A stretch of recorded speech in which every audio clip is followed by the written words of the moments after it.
recording.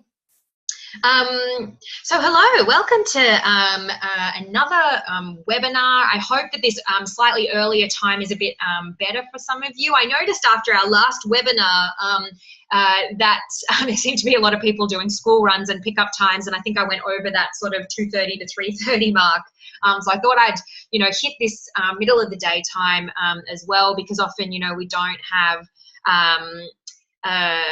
clients in the middle of the day and stuff. So welcome.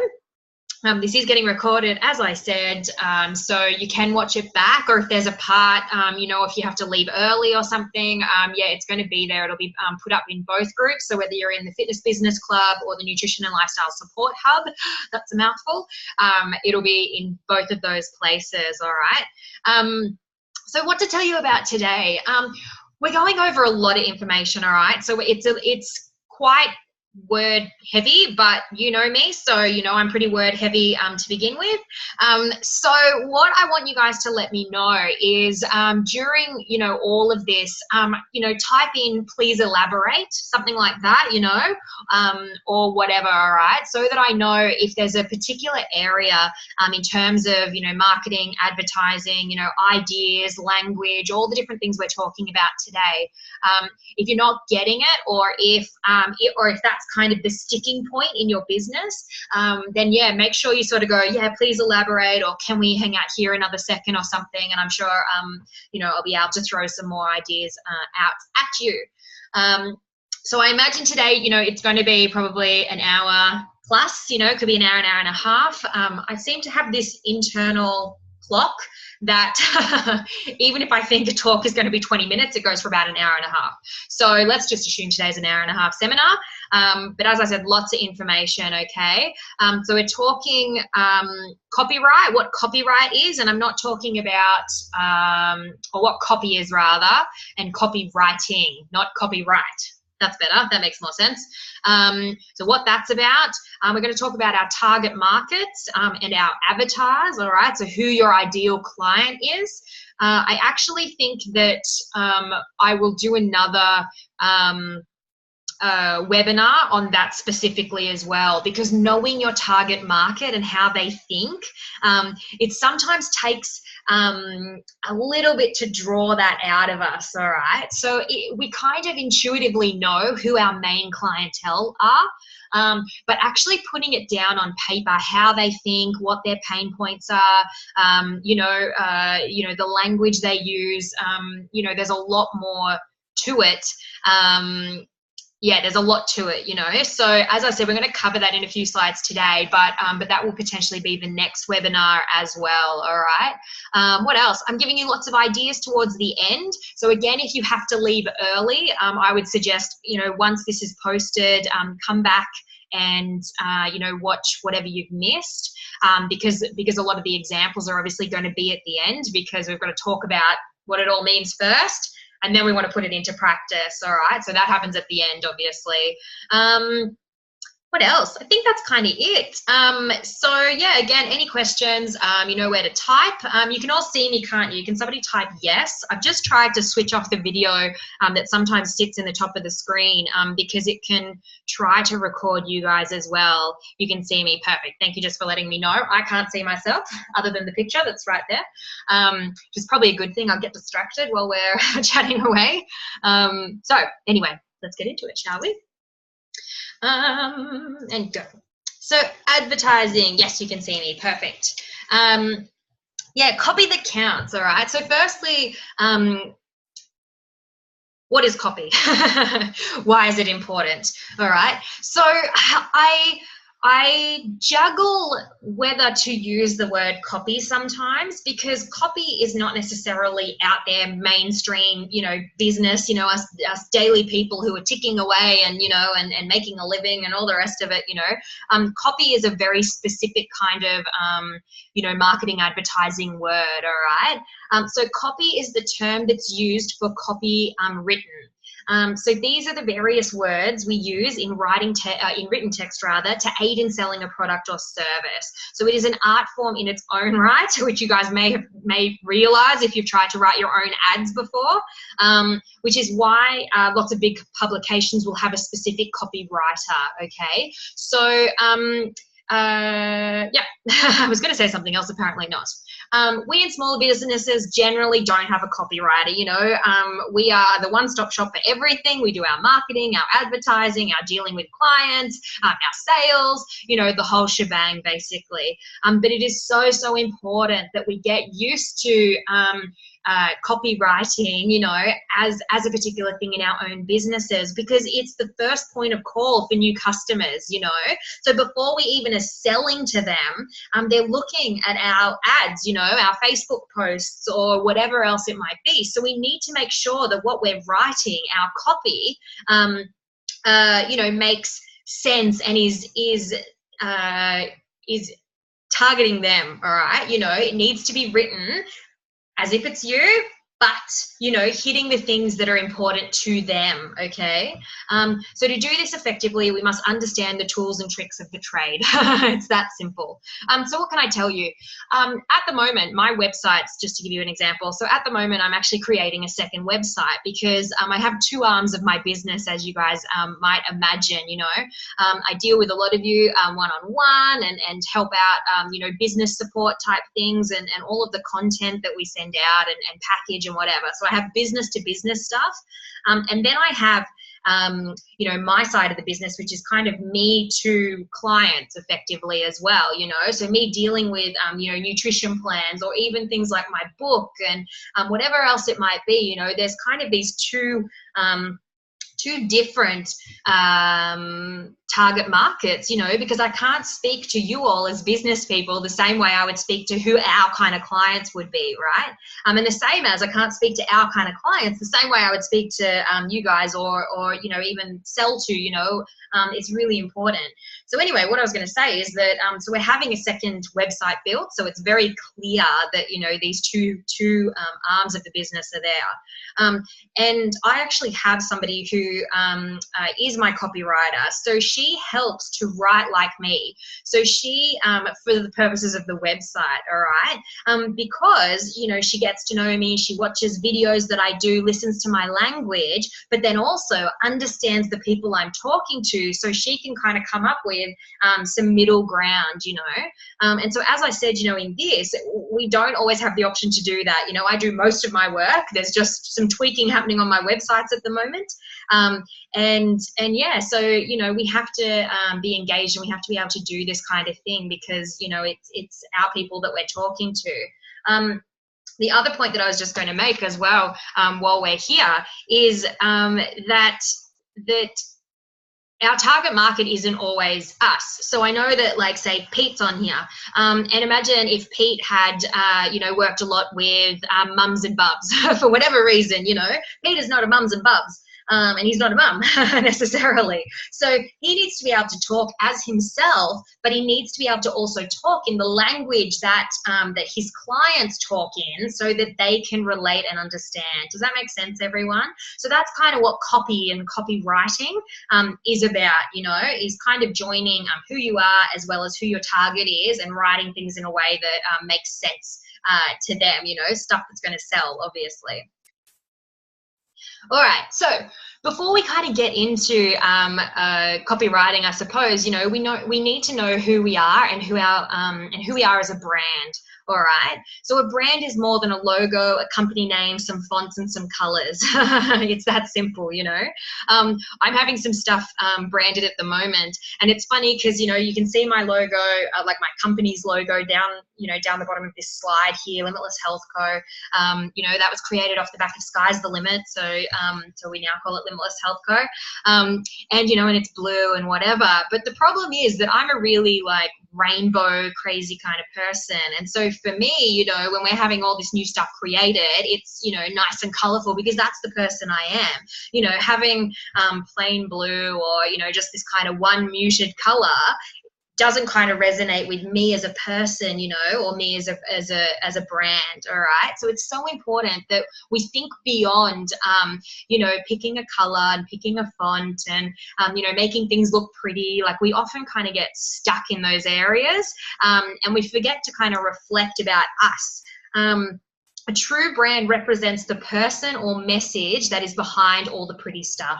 All right. So if I had a totally plain presentation, this isn't a very jazzed up one, you know, but if I had a totally plain presentation here, the fact that I'm talking, the fact that you can see me, the fact that I'm animated, the words coming out of my mouth, you know, that I talk to you guys as if I know you all. I do know a lot of you, and I've chatted to you many times. I talk to you exactly how I talk to my friends, you know, so as we are friends. And yeah, like, that's all part of your brand, the person that you are. All right. So especially in the health and fitness industries, it's important to realize that we are our brands. Okay. So a lot of us in health and fitness, we have the stories. I didn't actually really introduce myself at the beginning of this webinar. You know, I saw a lot of you already know who I am. But, you know, as I said, we all have our health and fitness stories. So 10 years ago, fat, sick and nearly dead I was. Look, we've moved forward one. Previous, there we go. And so, you know, I had my own health journey that built me to be able to be doing the things that I'm doing now. Yes, I then went into fitness, you know, and everything that I create in terms of content is all the stuff that I wanted back in the day. And then once I created it, it's all the stuff I've used in terms of my challenges and business and whatever, you know, and built from there. So we all have our stories, you know, and it's important to lean into that. Because we don't want to be just like everybody else, you know, and that's generally what's interesting to people is us, is our stories, is where we've come from, is our personality, you know. And so I want you guys to have a bit of a think about that, because often even on social media and things, we think that we need to be perfect, or we think we need to be totally rehearsed, or we don't want to do a video because what are people going to think, you know, or whatever else it might be. All right. And the thing is that people aren't jerks. Like, I'm not sitting here, like, I'm hoping you guys will get lots of information out of today, and I'm sure you will, but I'm not here sitting in some kind of fear or anything like that, because I'm just being me. I'm sharing information, you know, I am my brand, and I don't have to put anything on. You know, I talk to you as if you're my friends, etc., etc. And so that's what's important, and it's important for everyone. I'm just going to mute whoever's just popped in. Hello. Stop video. Hello. Don't mind me just for one moment. Mute. Stop video and mute. Okay, I think we're good. So have a really big think about that and who you are and what you represent, all right? Because before we can start talking and dealing with others in a really effective way, we need to take a step back and work out who we are first and foremost, all right? So firstly, you must know, what do I stand for? You know, what do I love? How do I talk? What am I passionate about? Where are my strengths? What makes me unique? And who are my people? So again, I'm going to use myself as an example. Sorry, terrible. So what do I stand for? I stand for health first, weight loss second. That's something that I stand for. I stand for the fact that our happiness is within our own hands, that we need to have courage to take on the world and to take on life, and that our lives will only expand in proportion to how much courage we are willing to have. It gives me goosebumps. They're the things that I stand for. I love helping people. So what do I love? I love helping people. I love talking to people. I love dealing with people. How do I talk? Somewhere between a classy trash bag. I think that's how I talk. So, you know, I think I present okay. You know, I'm able to string a sentence together most days. I do swear. I just spat on the table just then as well, apparently. You know, yeah, I don't sort of mute myself, but and I hope that I talk in a caring manner that makes a lot of sense, and that hopefully makes convoluted things a lot simpler. what am I passionate about? I'm passionate about helping people, but what does that actually mean? Because I'm sure all of us sitting here in this webinar could say, I'm passionate about helping people. I'm passionate about people saying a big fuck you, you know, to being stressed out, feeling guilty, beating themselves up, hating themselves every single day. I am totally passionate about people, you know, not living in that kind of a headspace. And it's funny that I kind of go that way rather than I'm all about self-love and I'm all about people feeling empowered and that, you know, blah, blah, blah. That's not where my brain goes. My brain goes, you know, I want people to be total fucking badasses because everyone's already a badass to begin with. I want them to realize that, you know, et cetera, et cetera. That's what I'm passionate about. Where are my strengths? What am I, you know, what makes me unique and who are my people? My people is anyone who'll listen to me, I think. Hooray. So, do you get the idea? It can't be generic, you know? So this is almost an exercise that you can do after today, all right? So write that down. If you've got a piece of paper in front of you, write exercise 1. Who am I? You can write these questions down. What do I stand for? What is my brand, all right? Be careful.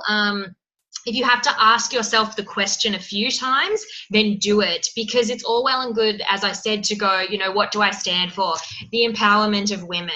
In business, we get in trouble for using the word empowerment because it doesn't necessarily mean anything. And no one actually sits there in their head and thinks, I want to feel empowered. We're generally thinking other thoughts. Does that make sense? So really dig, you know, and you want to lean into that, you know, don't lean away, don't shy away, be authentically you and stand up and be proud. You know, people aren't jerks, so don't assume everyone's judging you. And if somebody's judging you and thinking something badly, then they're not your person and you're not theirs. And that's okay, you know. I know I probably sound irritating. I talk very fast. I throw a lot of information at you. As I said, I'm a classy trash bag. So not everyone's going to be able to listen to me for an hour and a half. I get that, you know, and that's okay. All right, moving on. So know who you are. That is the first most important thing you can possibly do. Once you know who you are, it's important to know who are you speaking to, and why that's important, all right? So you need to know your target market. So I mentioned that before, you know, step 1, know who you are. Step 2 is know who you're talking to, all right? Because we don't always, we often, this is a little businessy thing, I suppose, as well, an entrepreneur type thing that's out there, is that often our clients are the people who we were, you know, 5 to 10 years ago. And I know that if I think about it, then some of those things probably ring true for me. You know, if 5 years ago I was still in the fitness industry, so all the things that I create for business are the things that I wanted back in the day. So, you know, you've got to think about that. So have a think about who you were 5 years ago or 10 years ago. You know, what were the kind of things you were thinking about? You know, what was troubling you? What did you want out of life?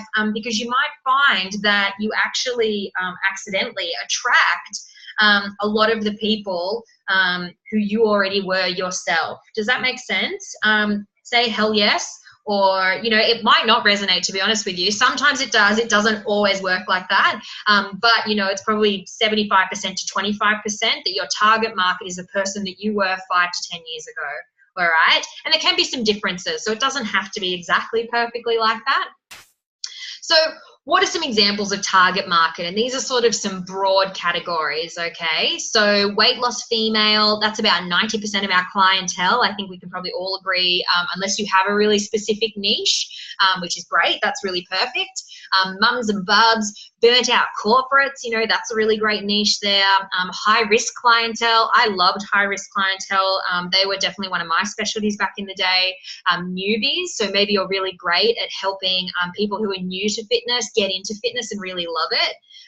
Athletes as well, you could be on that end of things. And I had a gentleman recently join, and I loved that his target for the content we were creating is dads. And I was like, that's so perfect. Like, what a great little niche, you know. So he was working, you know, in fitness and working with, and he had a really great name too, and I can't remember it. But yeah, he was working with dads as his target market. So the way that you're going to speak to dads is so different to how you're going to speak to mums. So although I say first you've got to know yourself and know your brand and know what you stand for, secondly, you need to know your target, and you are allowed to adapt a little bit. You still want to be authentically you. And you want to, stand for the things that you stand for. But just because I'm sitting here and the odd swear word, comes out of my mouth while I'm talking to you guys, if I was doing high risk clientele, I don't have to think about it, but swear words wouldn't be coming out of my mouth. You know what I mean? So you can adapt. You can't, just be mindful of that, that if your target market is oldies, and that was definitely one of mine back in the day, then I wouldn't speak to, golden oldies the same way as I might speak, to a younger group in a high intensity, or boot camp or something like that. Makes sense? I think so, yes. Let's see. Somebody's popping in. Woo! Cute. There we go. All right, perfect. So, as I said, these are actually pretty broad categories. Weight loss females is about 90% of our target market. You would probably know that from your business, but it is good to niche it down and understand what that means. Weight loss females, so broad. Mums and bubs could still come under weight loss females. So, we need to have some understanding further of our target. Again, I said, we'll probably talk about this in another presentation very specifically, So niche down who your ideal client is. I'm going to bring up an ideal client form in a second so you can have a look at some of the ways that you can niche that down. Because I know we're here to talk about marketing and advertising, but as I said, if we don't know who we are and we don't know who we're talking to, how can we market and advertise? It's step one, step two, all right? So niche it down. Have a look at this this target that I'm going to post, because if your target is weight loss females, again, yes, it is a niche, but it's still quite broad. I think we can understand that. Are you weight loss females? Females who are 150 kilo females or something like that. Are we talking? What are they? Fat, sick and nearly dead, like I said I was 10 years ago kind of thing. Like, are we talking, have they got some conditions, or are they the general population, need to lose 5 or 10 kilos? Are they feeling down on themselves? Are they a mother? Are they not? There's lots of different questions we can ask, to try and niche that down further, to find out more information about that person. So talk to that one person directly. Talk to them as if they were your best friend, all right? So that's really, really important. We can't put it on, I think sometimes that's where we miss the mark, is that, we're probably a bit damaged by the sales world as well. And so, we sort of go, oh, I've got to sound salesy, and what am I going to write? And so we end up typing out these ads or this marketing or whatever it might be, or a post or something. And you almost read it and it sounds like a dirty car salesman. And you sort of go, I'm going to have to go with this because I don't really know how else to word this. All right.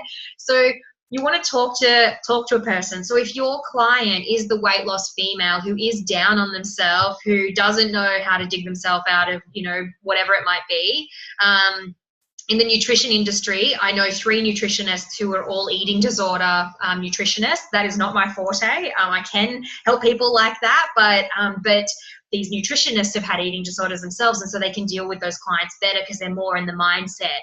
So, is it somebody like that? Or, you understand, like, you want to talk to that one person and you want to talk to them as if they were your best friend and you were giving them advice, or you were saying, you need to join this. Like, this is your absolute, best first place to start. Let's fix this. Let's fix this now, and let's fix this for good kind of thing. All right.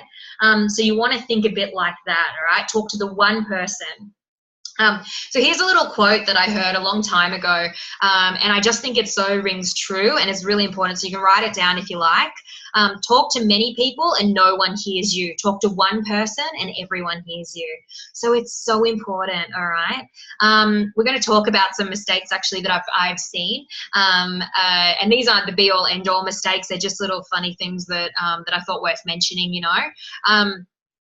And one of the ones that we've all made, and I've done this in the past as well, you know, in fitness, is that we will take any bloody client that will come our way because we need the money. You know, we're like, I will take on anyone. So I'm going to write really broad stuff because I don't want to ostracize anyone. I actually think I've written this, you know, in the mistakes. So I'm jumping ahead. You know, I don't want to ostracize anyone. I will take, you know, my ideal client that I love to work with could be dads, but if a weight loss female comes my way, I'm not going to say no to her. So of course I'm going to take her on, you know, and that's okay. You know, we've all been there, and that doesn't mean that we can't help those two very different people.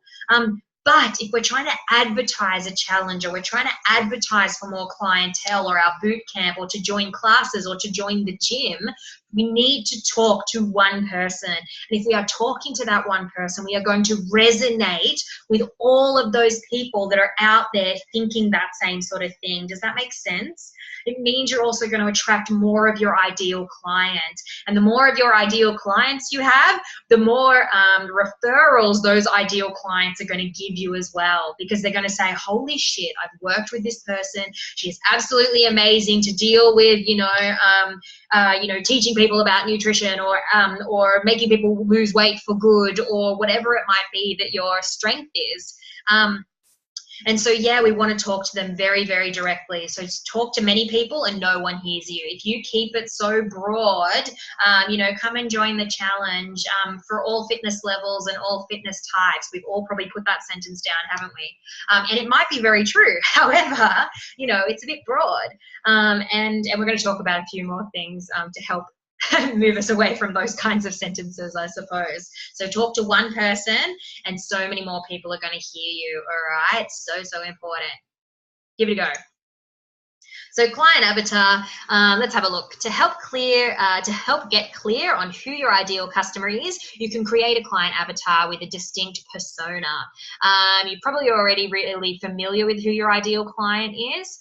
I'm just going to have a skim read of this section because I really want to get to the picture, which is on the next page. And as I said, you know, we can do an entire seminar. So write in the thing if you want to really niche down your ideal client avatar, and you want me to help, you know, do a webinar and post lots of questions that you can ask yourself, and that will help you be able to write to those people and advertise to those people, yeah, let me know.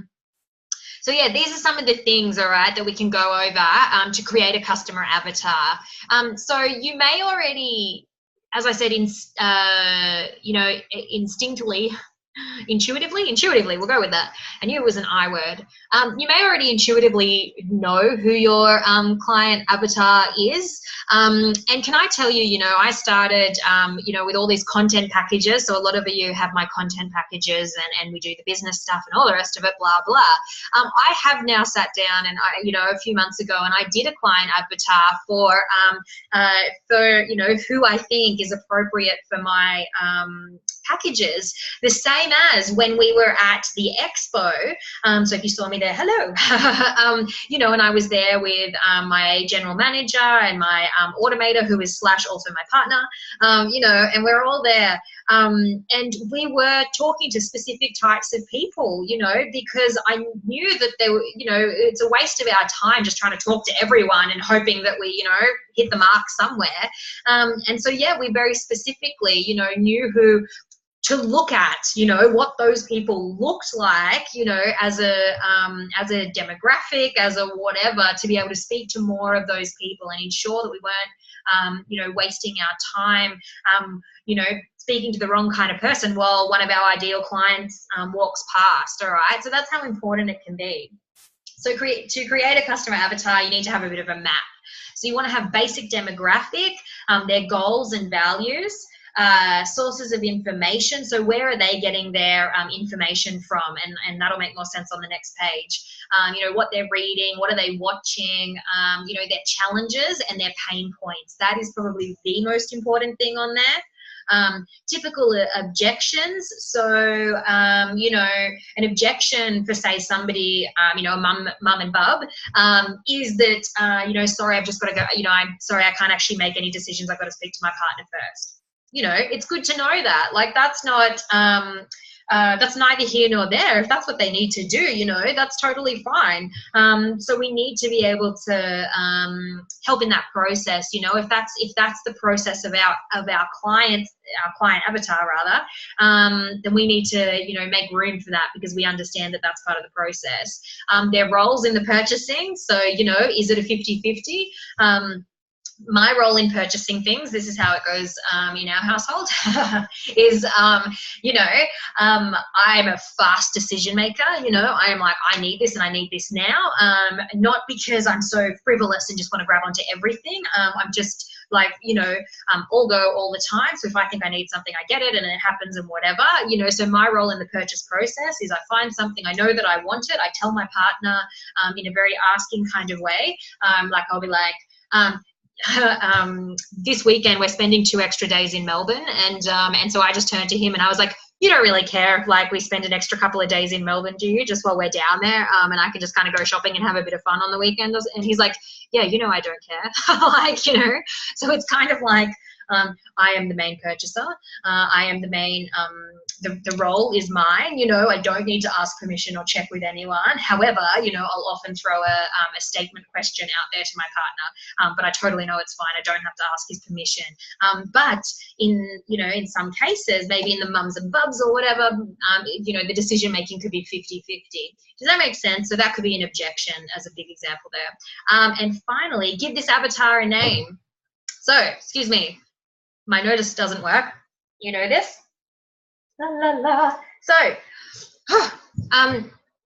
yeah, give the client a name. All right. So often, you know, you can yeah, think about, you know, if you have a lot of clients that already have the same name, that's one way of giving your client a name. Or give them, like, you want to give them a persona, all right? As I said, you want to talk to them as if they're one person, you know, and the more that you can niche it down and talk to that single person, so give them a name, you know, then the better you're going to be able to talk to them, all right?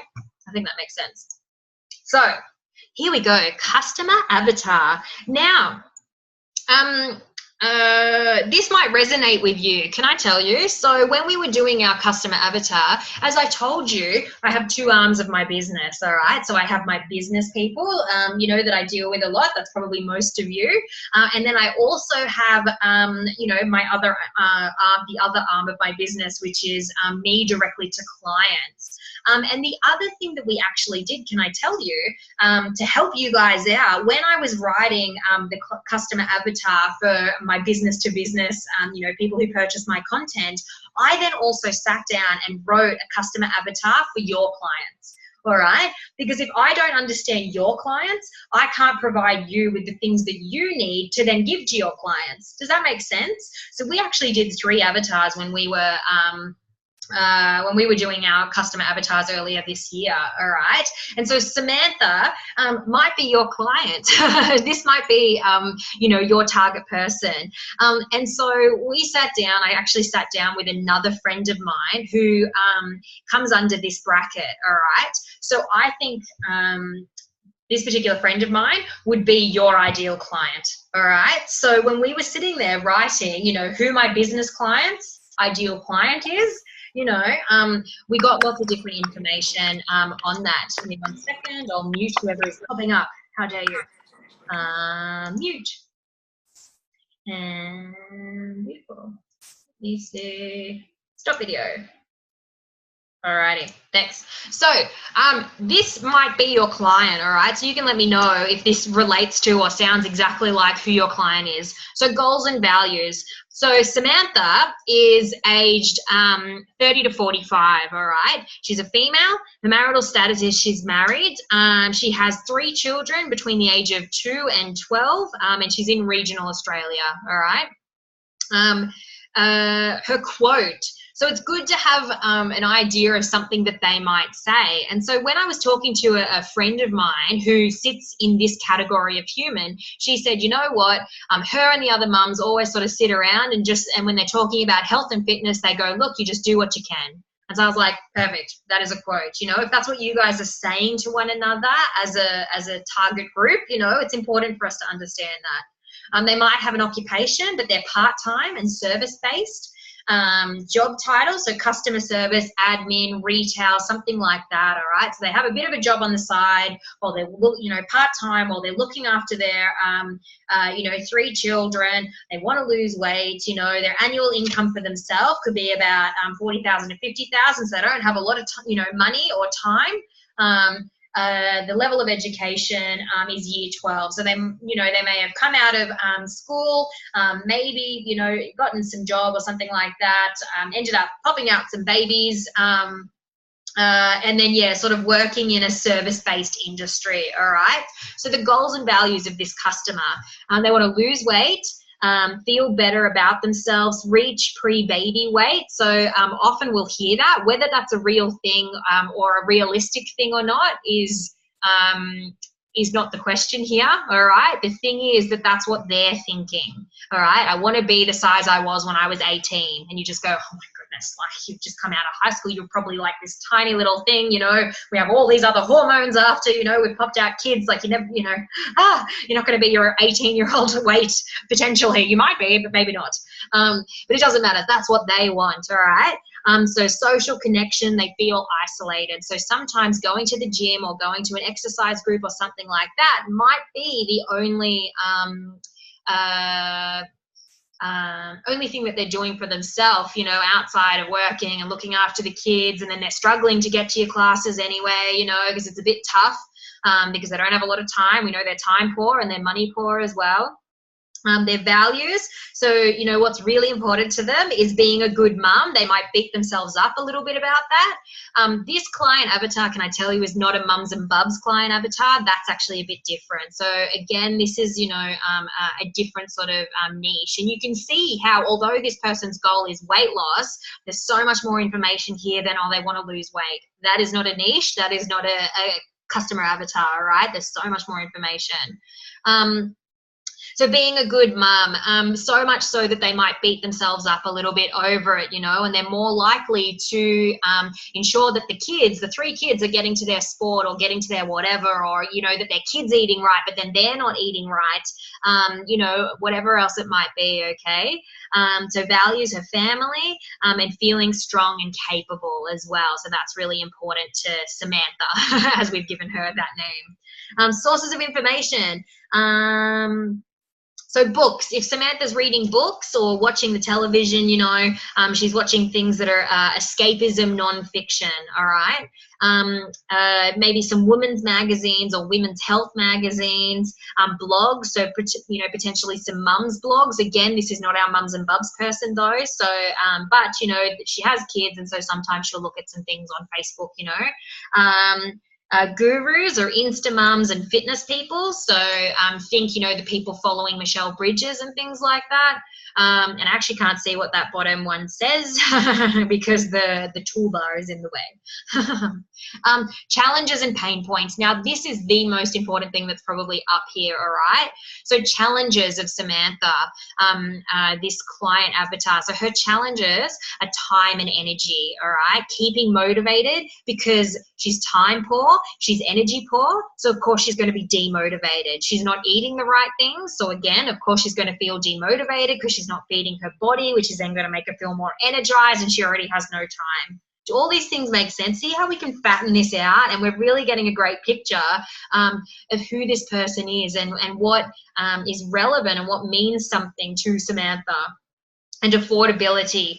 So, you know, if she's only making 40 to 50,000, you know, in rural Australia, not talking out on the farm, or just talking, you know, maybe not big city, Sydney, you know, or whatever, you know, with her partner who has an amazing corporate job and is, you know, clearing 150,000 plus a year, or, you know, it's not that person. So affordability, you know, having to look after 3 kids on a part-time wage, as well as, you know, maybe another income as well. So pain points, again, really important. Unhappy with her body. So these are the things that hurt her, you know, that feel deep, you know. And again, this is just one customer avatar. You know, the pain points of your person might be, you know, fear of deteriorating, you know, fear that they're going to end up like their parents, or, you know, who had awful diseases and now they're diabetic and they, you know, watch their parent die of something and whatever. So you've just got to have a think, what are the pain points of your client avatar? So for Samantha, unhappy with her body, feeling held back by the kids from doing what she wants. But then again, she doesn't hold it against them, but she just knows that she kind of isn't really living her passion, you know, because she's kind of stuck in the monotony of the day and the monotony of the week, you know, just ticking things over and just trying to sort of survive and tick the boxes, you know. And she compares herself to, you know, maybe what she once was, and just doesn't know how to get out of the loop.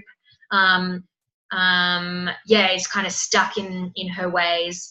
And then, as we said, objections enroll in the purchase process. So they either can't afford it, too busy, need to ask their partner, or, you know, no time, which is also too busy. All right, so tell me in the comments, does that sound like anyone's client out there? You know, clients, does that sound like your target group? Perhaps, you know, are you dealing with Samantha's? You may give them a different name, that's fine. But yeah, absolutely, Joanne says. Exactly, you know. So that's kind of why I put this one up. Jacinta raised her hand. I didn't even know you could raise your hand. Let me press something. Wow, I have no idea how to work the raise your hand part. Jacinta, do you know where the text box is? If you're on your phone, swipe right, and then a text chat area should come up, and you can ask your question. Just type it in, or wait a sec. So yeah, this is kind of pretty close. Yes, Nikki says yes as well. Her like company, or, you know, is called Mum Me Fit. So, you know, this is probably Nikki's people.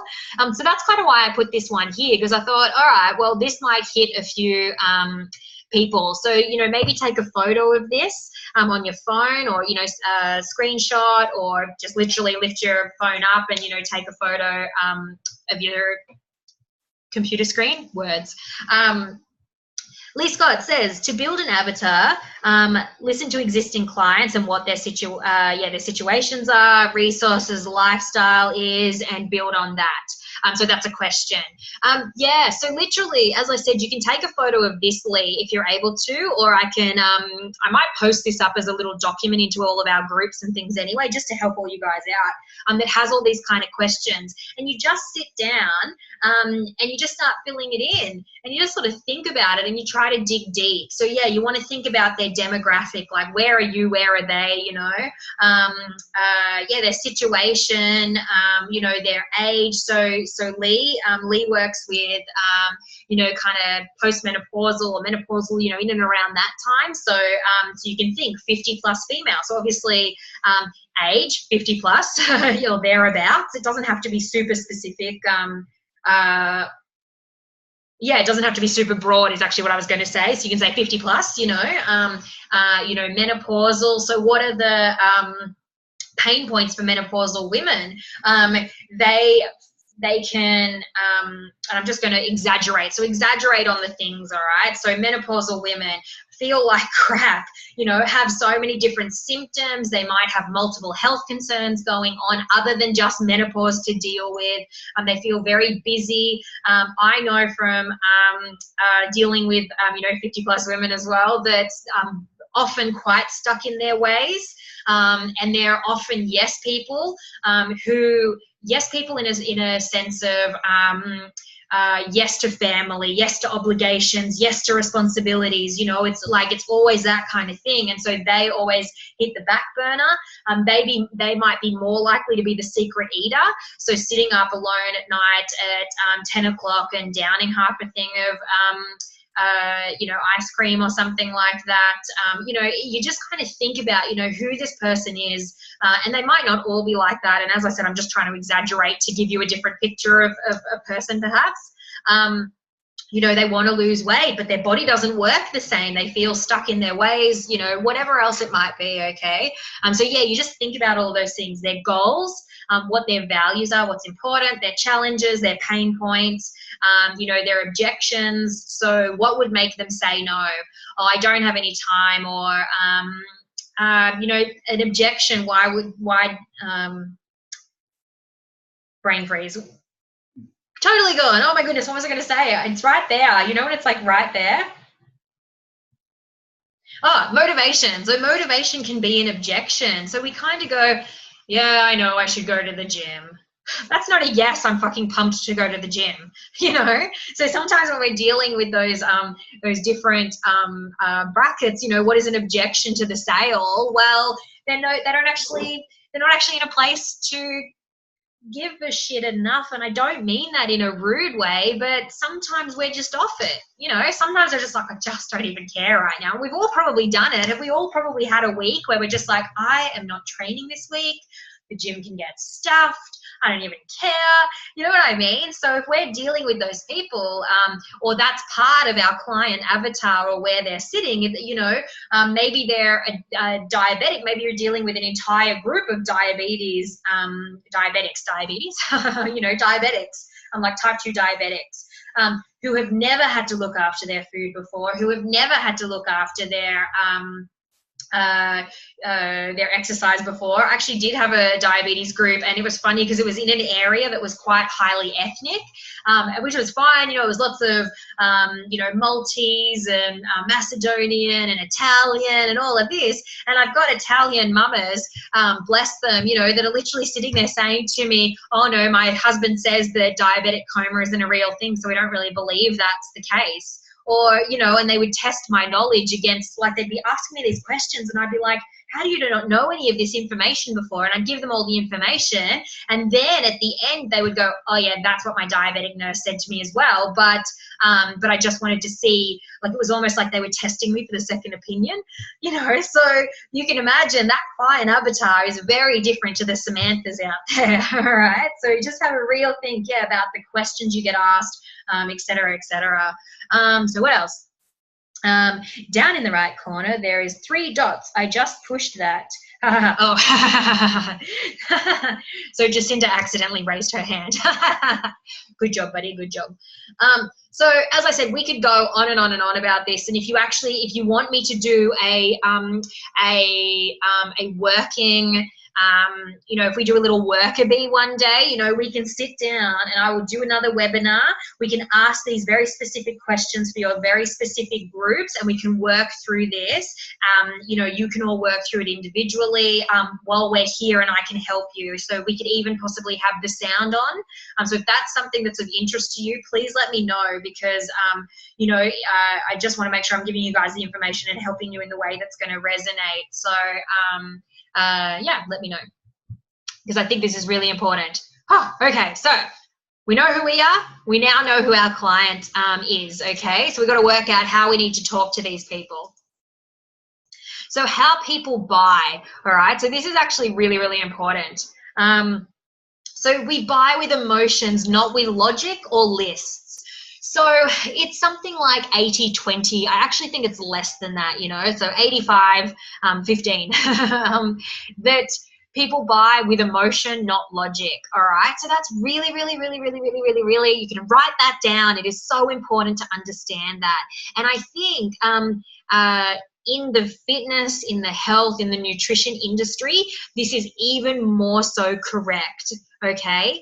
Because Fitness, nutrition, our lives, our health, our bodies, the way we feel about ourselves is a very internal and emotional thing. Again, gives me goosebumps, crazy, because it's the truth. You know, people are feeling down on themselves, or people are feeling a bit lost, or people are feeling demotivated, or, you know, all of those sorts of things, and they just want a bit of help, or they want a bit of amp up, and it might not be, you know, this totally depressive, oh my goodness, you know, type of a thing, but it's just that it's an emotional thing, because it's us, it's ourselves, it's our well-being, it's our family, it's our, you know, these are all emotional things, all right? So we don't buy based on logical lists, okay? So that's really important to understand. How it's going to make us, how it's going to make our clients feel, not what they're going to get. What they get is our domain, not theirs. All right. So let me explain that a little bit more. So we will do examples, so you'll understand soon the difference in you know, green brain language and red brain language. All right. So green brain language is how it's going to make them feel. Red brain is feature based. So when we're writing our Facebook ads, or we're writing, you know, we're doing a challenge, and we literally are dot pointing that you get a food guide, and you get a nutrition plan, and you get access to a Facebook group, and you get, you know, these are features, all right? These are red brain things. They're not green brain. It's not how it's going to make somebody feel, okay? So people don't purchase like that. Not really. Sometimes we do, and sometimes there are exceptions to the rule. And to be honest with you, I'm probably a bit like that, especially in and around health, fitness, nutrition. I recently joined up to another gym, or a new gym, because, you know, we moved. And so when I joined, and I used to, like, 12 years ago plus kind of thing, I was actually a sales consultant at Fitness First. We are the assholes, excuse my language, that ruined it for the rest of the industry. We are the people, I wasn't there very long because I couldn't handle the fact that we had you know, sales scripts to deal with people, and to almost make them feel so bad about themselves that they would then want to join the gym. I hate that. I think that is awful. And my soul could not do that.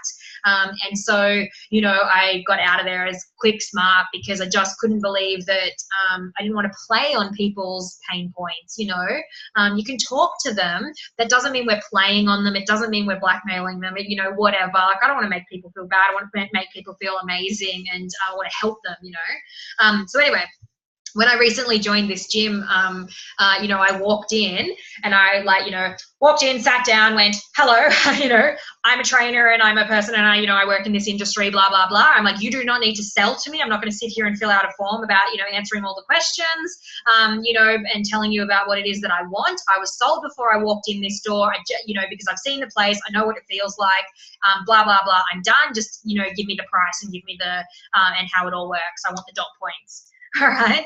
So on the odd occasion, there are people like me. I'm about the dot points, you know, give me the features. I'm a bit red brain heavy. Green brain didn't come naturally to me to begin with. And I was actually working with Mel, who's not on here. She booked a client right now.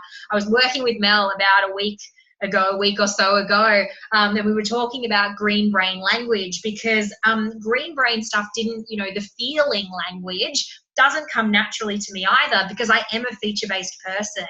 You know, don't tell me about how it's going to make me feel. Tell me about the features that I get.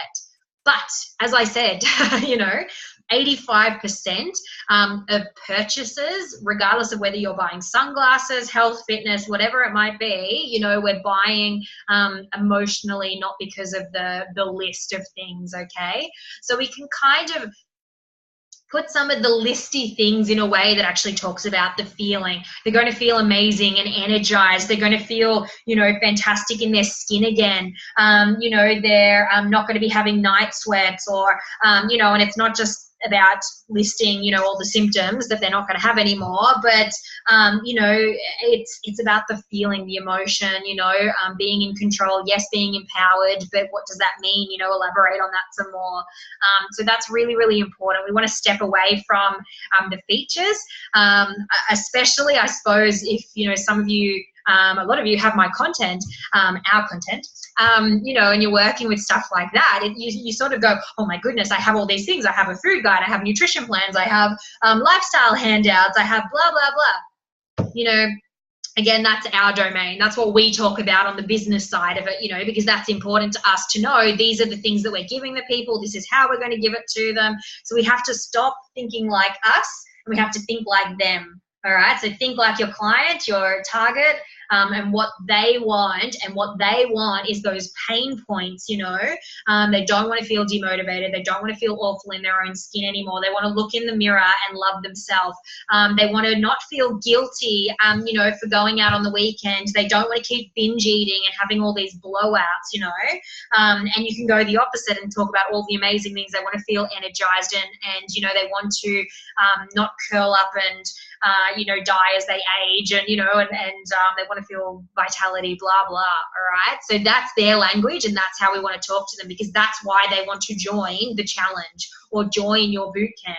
All right, they don't want to join it. They like the idea that there's a food guide or something like that as well, that they can get those things ticked too, but that's not what's going to reel them in. You're not, yeah, if that makes sense. We're not talking to them. We're kind of talking in our terms if we do that too much, if we're too much feature based. Alrighty, so green brain examples.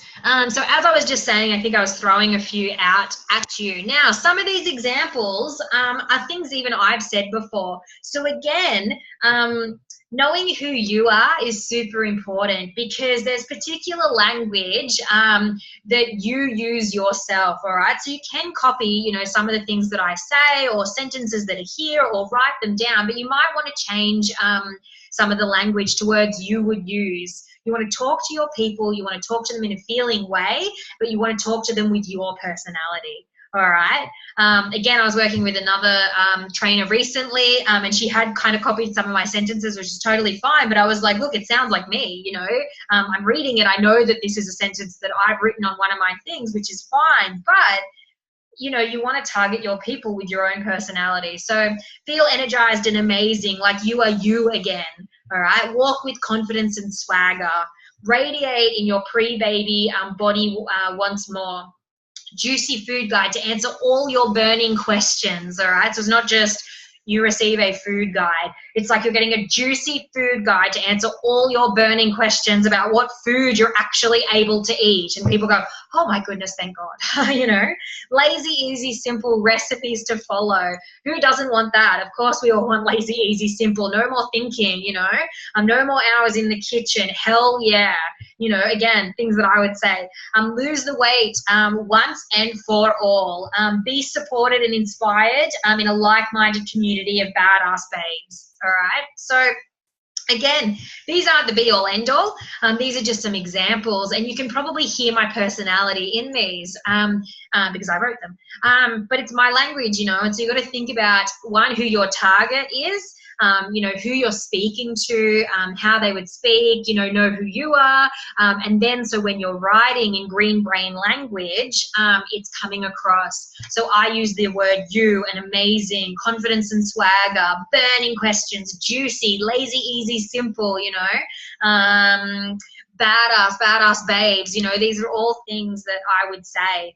So again, and I actually get my staff to do this. So when I hire someone, the first thing that I get them to do is to go over all of my, you know, social media, have a bit of a look and things like that, and write down what my buzzwords are. So you can do this for yourself as well. And this isn't for me. It's so that I know that they can understand, you know, the type of people or who I am or how we're talking about things, you know. And so they'll sit there and they'll write words like amazing and hell yeah and badass babes and whatever else it might be. I call you guys fit pros. I talk to my nutrition clients. I call them limitless beings. So as I said, you know, lean further into who you are and what you stand for and how you talk. And you will find that by you leaning in and by you being more vulnerable or by you being more you, other people are going to feel more comfortable to be more them around you as well. And you're going to get more clients for it. Does that make sense? So I know that's a very strange way of explaining green brain examples, but this is the type of thing, you know, this is what's going to sell your challenges, is the way that people are going to come out of the challenge feeling, not the tick boxes of stuff that they get, all right? So hypnotic language is another really important thing that we can use in our advertising and in our marketing. All right. So if you're not sort of sure, you're like, oh, I don't really know how to write these sentences. That's totally fine, or I don't know the words that I say a lot, or just start thinking about some of the language or some of the ways that you describe things. Long-lasting, sustainable change. If you've talked to me, you've probably all heard me say that. Because to me, if you've read my book, that's all in there. Long-lasting, sustainable change. I know that is how I describe a thing, and so now when I'm describing that thing, I describe it the same way every single time. All right. So have a bit of a think and see if you can start writing down. So this is like your third task now. Who you are, who your people are, your target market, as well as now, what's the language that you use. How do you describe things, so that, again, you can lean more into that. But something else you can do to help you with that, if you're a bit unsure or you don't have enough examples, is look up hypnotic language, all right? So hypnotic language is actually a psychological thing. And what it is that it's words that help people almost purchase or listen more. It can be all sorts of different things. So if we're using some of these words when we're writing our advertising and our marketing, like, it's so important to add some of these sorts of words in there. All right. And even if we're doing an email out or a message out, you're sending a text or something, your posts and things like that.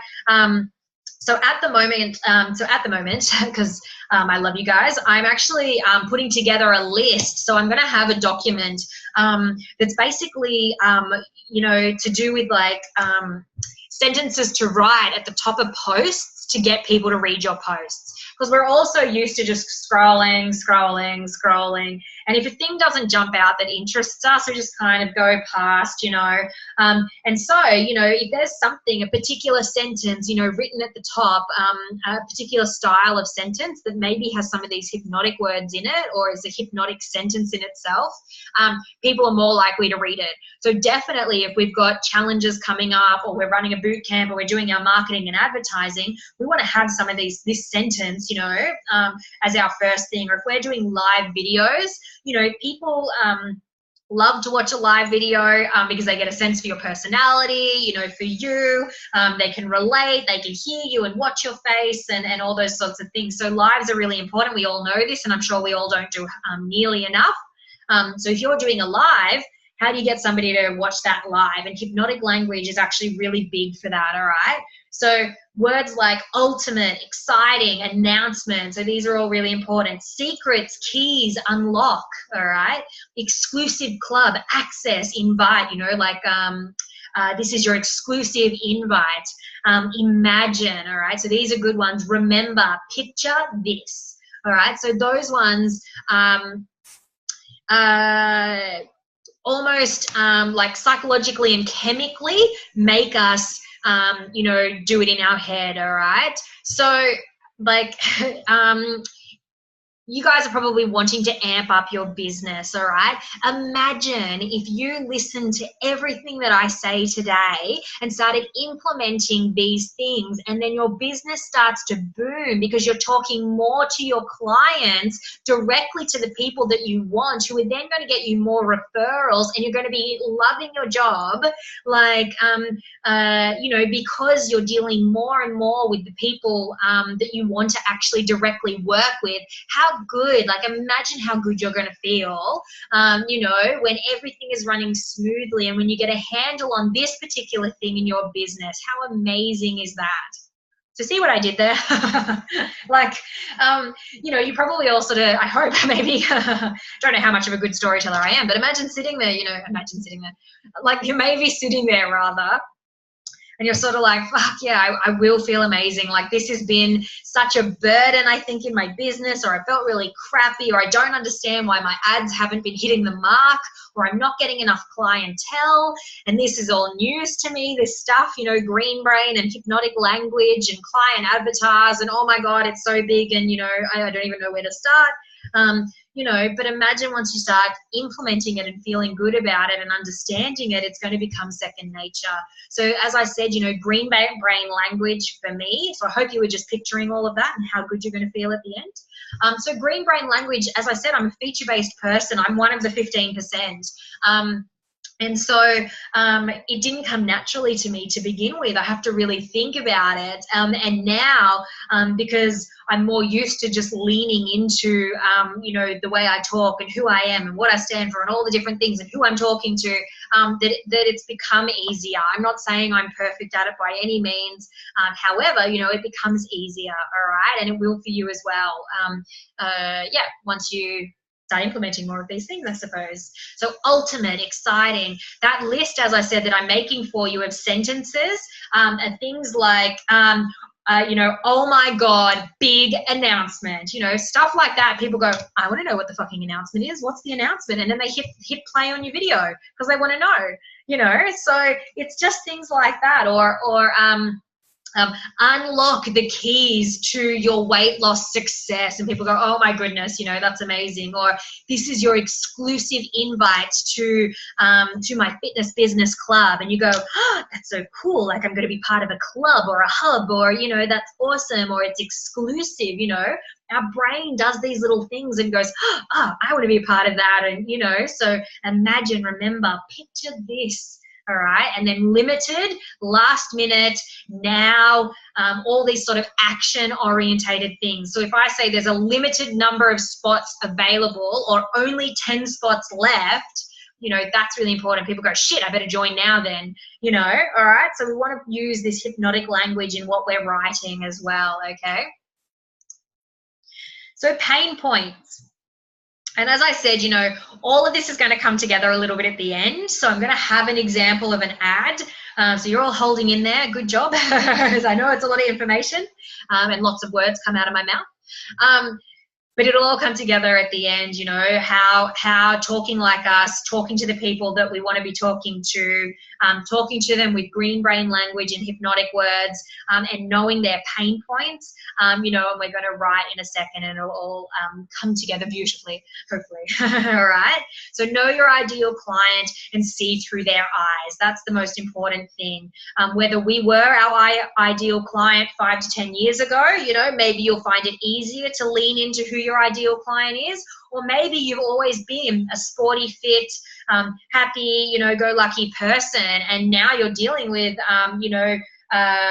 sick, unhappy, self-loathing people, and so that might be a bit harder for you to lean into, but you just have to think and maybe ask some people and talk to them and wonder what the questions they're asking you all the time, and what they are as a demographic. Can you kind of it sounds mean, but for the purposes of the exercise, bundle them into a type of person, exaggerate those qualities about them, so that you can kind of write some stuff down, know who you're talking to, what are their pain points, what is their experience of this world?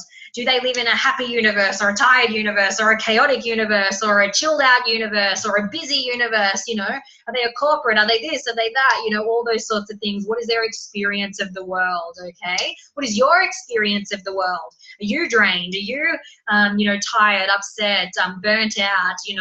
Are you sitting there and wondering if you can make this fitness hobby of yours a real business kind of thing? Are you scared? Do you have some fear driving you in the background there, and some uncertainty? So see how, all of these things is, what is their experience of the world? What is our experience of the world? What are our pain points? Am I good enough? Will people like me? These are all pain points, okay? Were you once your ideal client? As I said, you maybe you weren't, and that's okay. So you've just got to do a little bit of extra hard work and listen to them and find out what it is that resonates with them. What are your or their pain points? So I just listed some, have a think about how they're feeling, what they're saying, what they're doing, are they divorced? Are they a single mom? Are they, older, divorced, starting again? Are they, all those different things, what are their pain points? And we are teachers of the people that we once were, all right? So again, as I said, more often than not, yeah, like our life lessons, you know, where we are now is due to everything that's come before us. I totally believe that. I believed that. It was something my mum taught me, you know, growing up, was that I today am a product of everything that's come before me. So if I enjoy myself today, if I think I'm a good person, if I'm whatever, you know, it's due to all the good, all the bad, all the whatever, you know, that has come before where I'm sitting here today. So we are the teachers of the people that we once were. Just means that, you know, I've had the health and fitness journey. I've been, you know, fat, sick, and nearly dead, as I say. I've had to lose 25 kilos. You know, I'm a confident individual now. You know, I beam with all these sorts of things. You know, blah, blah, blah. You know, so think of who you once were, and what you once wanted, and maybe they're your ideal client now. So wants versus needs. So this again is massive in health, fitness, nutrition world. I actually think I probably deal with this quite a lot in nutrition, probably more so than fitness, I would have to say. People know they need to exercise, but man, people will bloody argue with you about their food. Like, you know, why do I have to do this, or blah, blah, blah, that, or, you know, it's like, we're really personal about our food. I think it's really interesting, and sometimes, you know, people kind of either exercise or maybe they don't, or, you know, our motivation for exercise can kind of wax and wane, or they might not like a particular type of exercise or something. But I don't know, I just from experience, I know that in the nutrition world, this wants versus needs thing is just so much stronger. Like, it's crazy, all right? So the idea is we want to sell them what they want and give them what they need, all right? So my book, all right, and I actually write this excuse me while I just reposition myself. I've like tangled myself under the desk. Yeah, so give them what they want, sell them what they want, rather, give them what they need. Although I had to lose 25 kilos, you know, in my story and whatever, I say very openly that I find that to be the least interesting thing about me, you know, because I have always believed that I am so much more than the weight on a scale. So although, yes, I deal with a lot of people who want weight loss as my ideal client, I was not the down on myself, self-loathing, you know, as an extreme you know, hating myself or who I was or whatever. I was overweight, but I was still me and still confident and still whatever, all right? So when I was writing my book, and we had discussions about, you know, what the title needed to be. I had some idea, you know, what the tagline needed to be, all right? I don't love weight loss as a topic, if that makes sense. Like, sell them what, you know, sell them what they want, you know. Well, people want weight loss. That is the thing that is going to sell. Give them what they need. They need confidence, they need understanding, they need information, they need to know about stress, they need to know about exercise and nutrition, and they need to know that they shouldn't be giving a fuck about weight loss and the number on a scales, and they should be looking after health first and weight loss second. Because when we're looking after health, look, I sound all preachy, when we're looking after health first, then the weight loss will happen anyway. And that is exactly how I lost weight, because I was looking after, just chipping away at one thing at a time until all of those small changes made for a huge result. And so, you know, I kind of went, it's a health book, you know, like, I'm like, that's what this is about. It's not about weight loss. It's about saying fuck you to weight loss, but then having the weight loss happen anyway. But the thing is that we've got to sell people what they want and then give them what they need. All right, so that's really, really important to understand that. So although we might be sitting here and saying that we know, you know, us as the health professional, me as the health professional knows that it is about so many more things, you know, it's about stress and sleep and hydration and exercise and, you know, nutrient absorption. These are not sexy things. People don't sit there and go, gosh, I want nutrient absorption. I might know that that's what they need, but that's not what they want. So you give them what they want, which is, you know, the idea of weight loss. And yes, my book is around weight loss, you know, that's totally fine. I don't hate the subject, and I do want to help people in that way by getting them to focus on health first and all these different important things so that the weight comes off and stays off, long-lasting, sustainable change.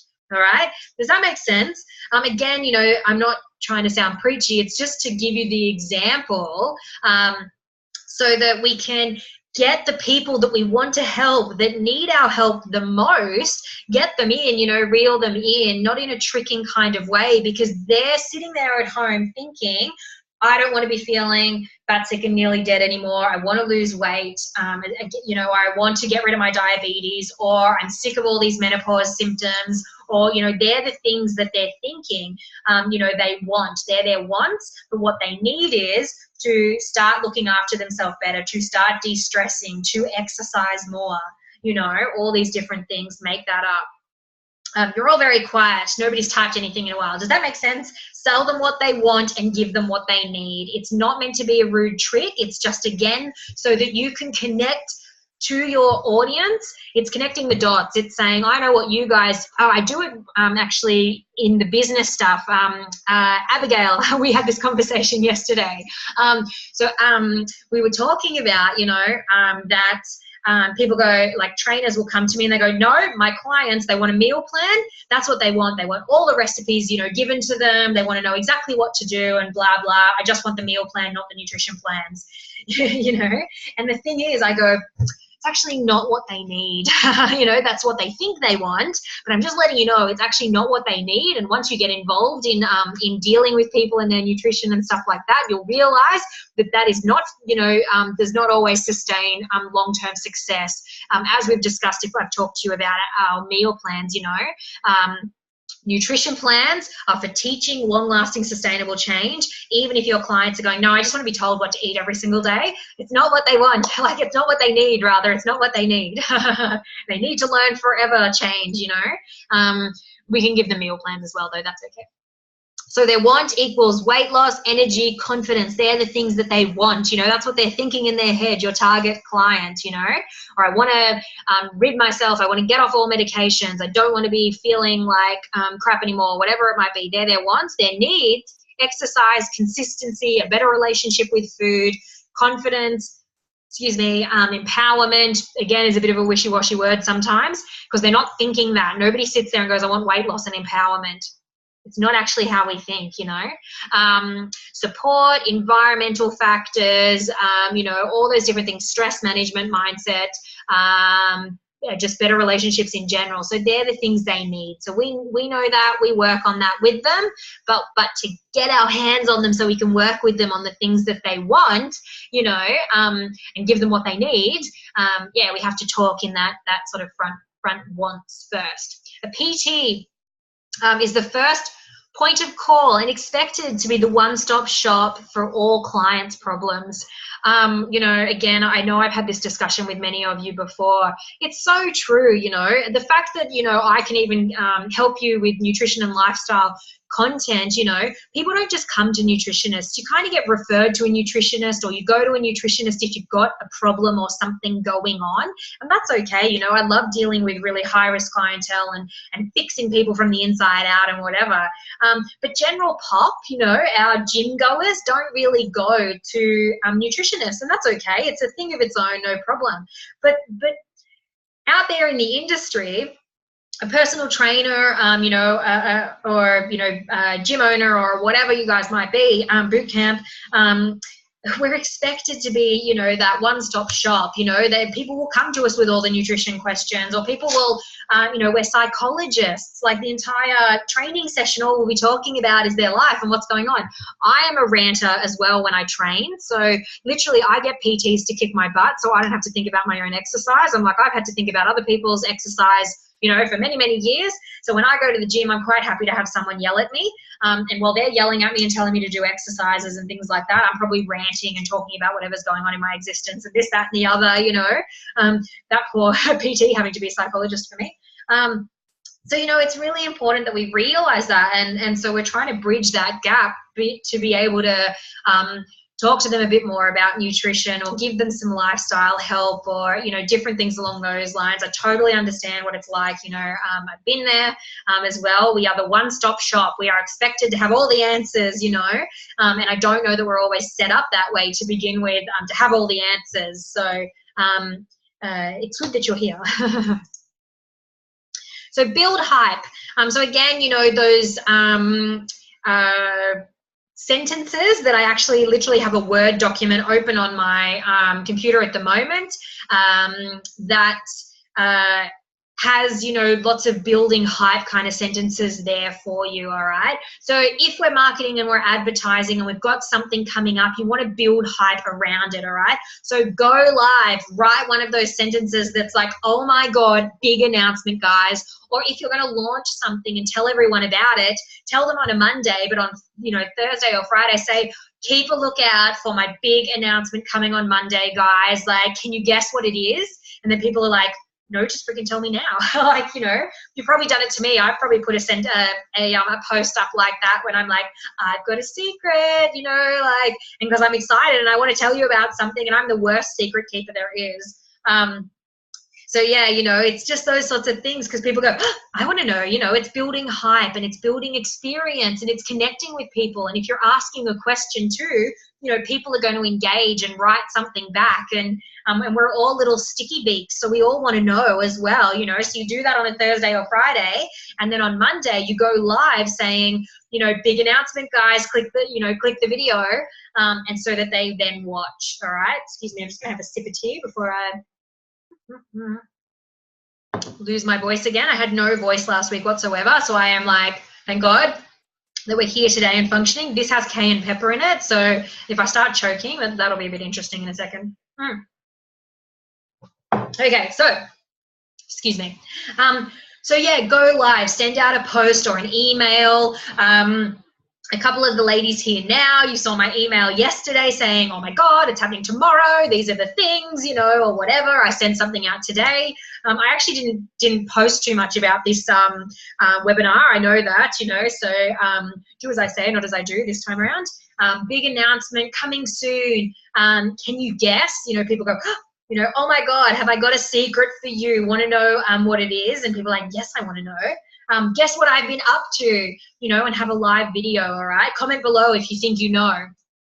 So all these sorts of things gets your tribe chatting and engaging with you, all right? So as I said, the list that I'm writing for you at the moment, you'll be able to just download and have on your computer, and I don't know how many I'm going to get out of my brain, but hopefully I'm going to have about 30 different sentences like this that'll hopefully build engagement and interest and hype around you know, the different things you guys are doing and launching and whatever you have coming up, all right? So I will help with some of this building hype type stuff, but it's really important in our advertising, in our marketing, to engage with our clients, you know, and get them interacting. Otherwise, we just kind of fall on deaf ears, you know.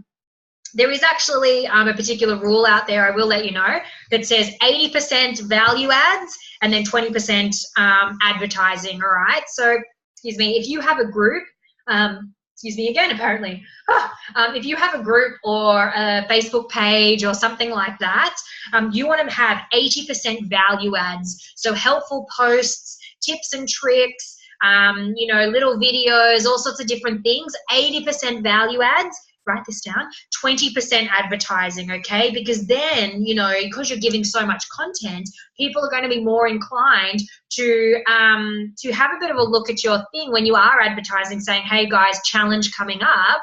You know, they'll be like, oh yeah, well, they're obviously the person in the know because I've gotten all this amazing 80%, you know, value ads, you know, engaging questions or topics or, you know, tips and tricks and videos and all that sort of stuff. So then, yeah, when you do your little bit of advertising, more people are going to be paying attention because they're not going to feel like they're getting sold to, because the only thing you post on your page is advertising. All right. So you'll see in the Fitness Business Club, if you guys are in the Fitness Business Club, as I'm sure you are, I'll actually delete posts sometimes. I'm in a couple of business groups, and one of the business groups I'm in, they love to jump into other people's groups, and they basically do what I call dump and run. And so they'll just dump something that's their own advertising, and then they, you know, so that hopefully you click on it, but they won't actually do any value ads.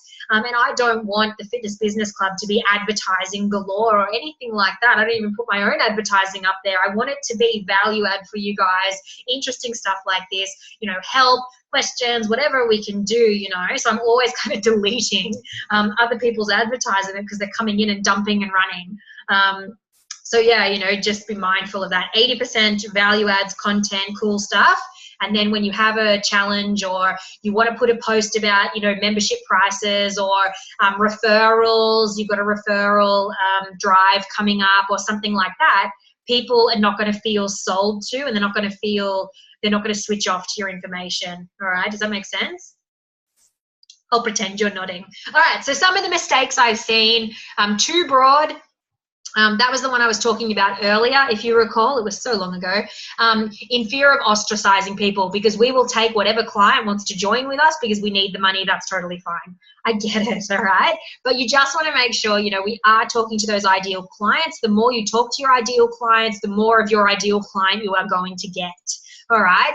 The more niche down you can make it, the more specific, talking as if you were talking to your best friend in the same language you would use, and understanding their pain points and what it is that they want, so you can get your hot little hands on them, and give them what they need. All right. So don't talk too broad. So again, you know, members challenge coming up, good for all, good for all levels of fitness and exercise, blah, blah, it's too broad, you know, male and female allowed. You don't have to speak so specifically that it's like, we will only take females between the age of 30 and 45, you know, but it's just about tweaking it enough and getting enough of these things that we're learning about today in there to help you. All right. So again, it's not about perfectionism. It's just about tweaking and getting used to some of these ideas so this starts to come more naturally to you. Talking to self. So I've been working hard in the background and then listing features. So talking to self, what I mean by that is sometimes I don't love, I have to say, when we write things like, hey guys, so it's borderline. All right, so let me clarify. This can be done well and this can be done poorly, okay? And so it's a fine line sometimes between when this sounds right and when this sounds wrong. All right, so I'll give you the example. Hey guys, I'm finally running my first members challenge. It's a bit cringy. So often it will be within context, depending on how the rest of the ad is written, I suppose, you know. So we don't want to talk to ourselves. We might be sitting there, excuse my language on this one, shitting ourselves because it's the first challenge we've ever run and we hope everyone loves it. We don't want to write that into the ad though, you know, it sometimes just doesn't sound right or just doesn't sit well. There is a way that you can write that, like, you guys asked and I listened. So here it is, you know, the inaugural, is that the word? Members challenge for, Badass Babes is here. You know, so it can be done well and it can be done poorly. So just make sure that you're not writing your own fears and talking in your own language when you're typing out your ad, because that's what you're thinking. All right, does that make sense? I hope that makes sense, because I see that one on and off.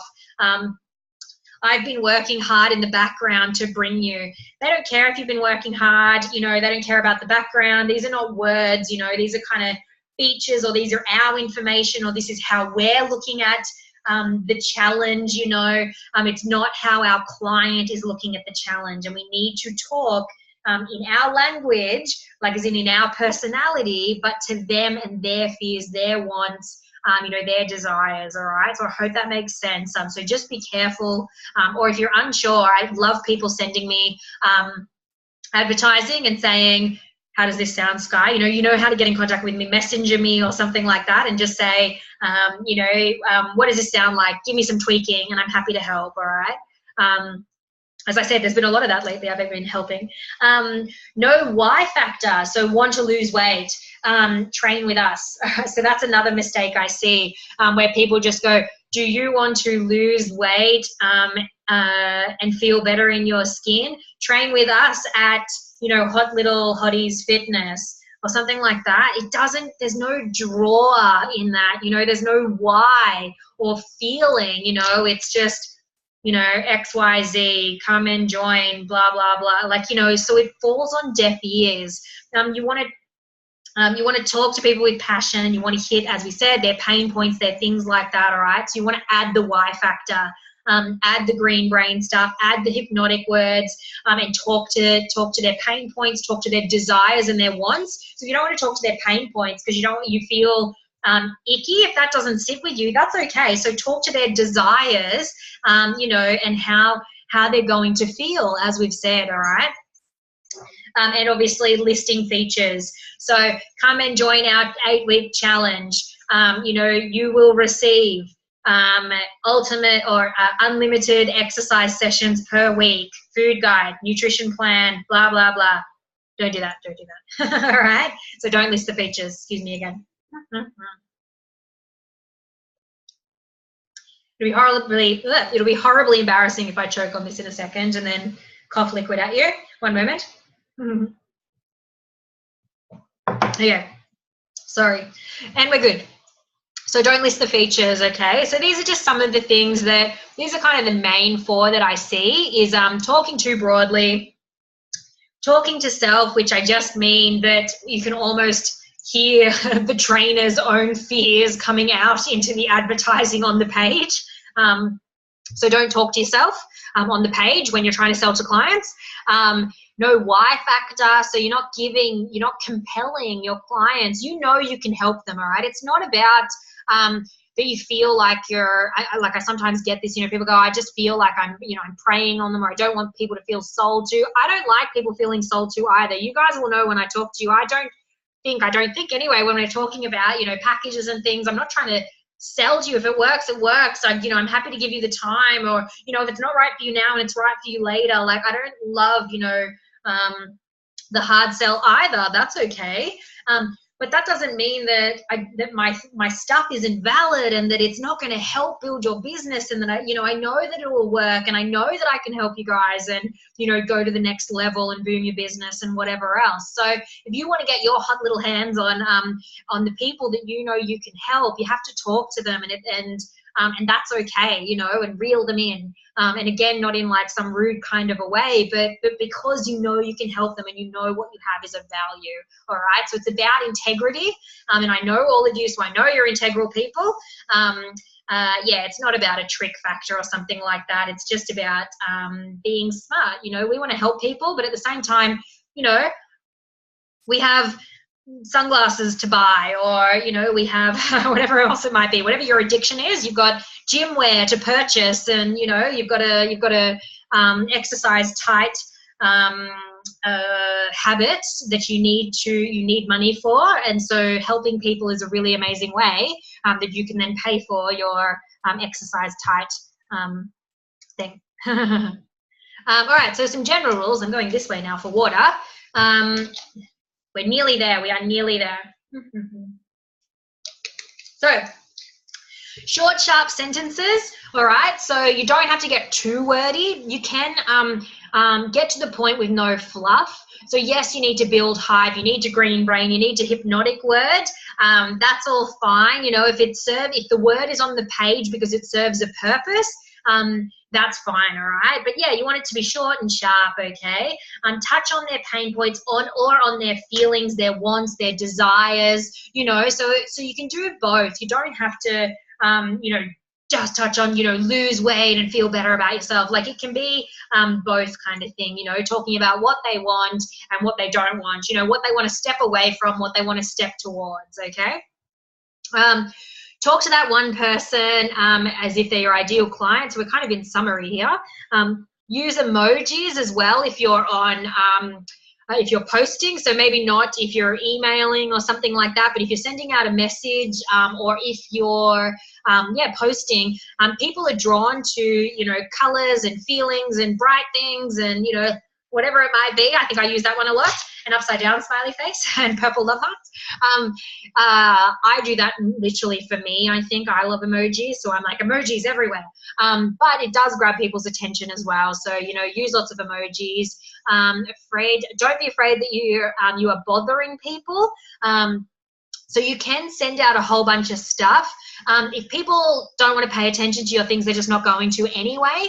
But what if you've sent out one message on a Tuesday and 5 of your ideal clientele at 4 o'clock in the afternoon were busy doing something, and missed that message. So don't feel like you're bothering people if you're literally sending a message out every single day leading up to something, or posting about your challenge. It's your livelihood, you should be posting all the time. 1, because you're full of integrity and you can help people. 2, because what you have is of value, because you can help people. And 3, because you want to get paid at the end of the day. And you want it to be a success, and and you want to feel good, and you want to feel amazing for being able to help people and be able to live your passion and get paid for it as well. All right, that's totally fine.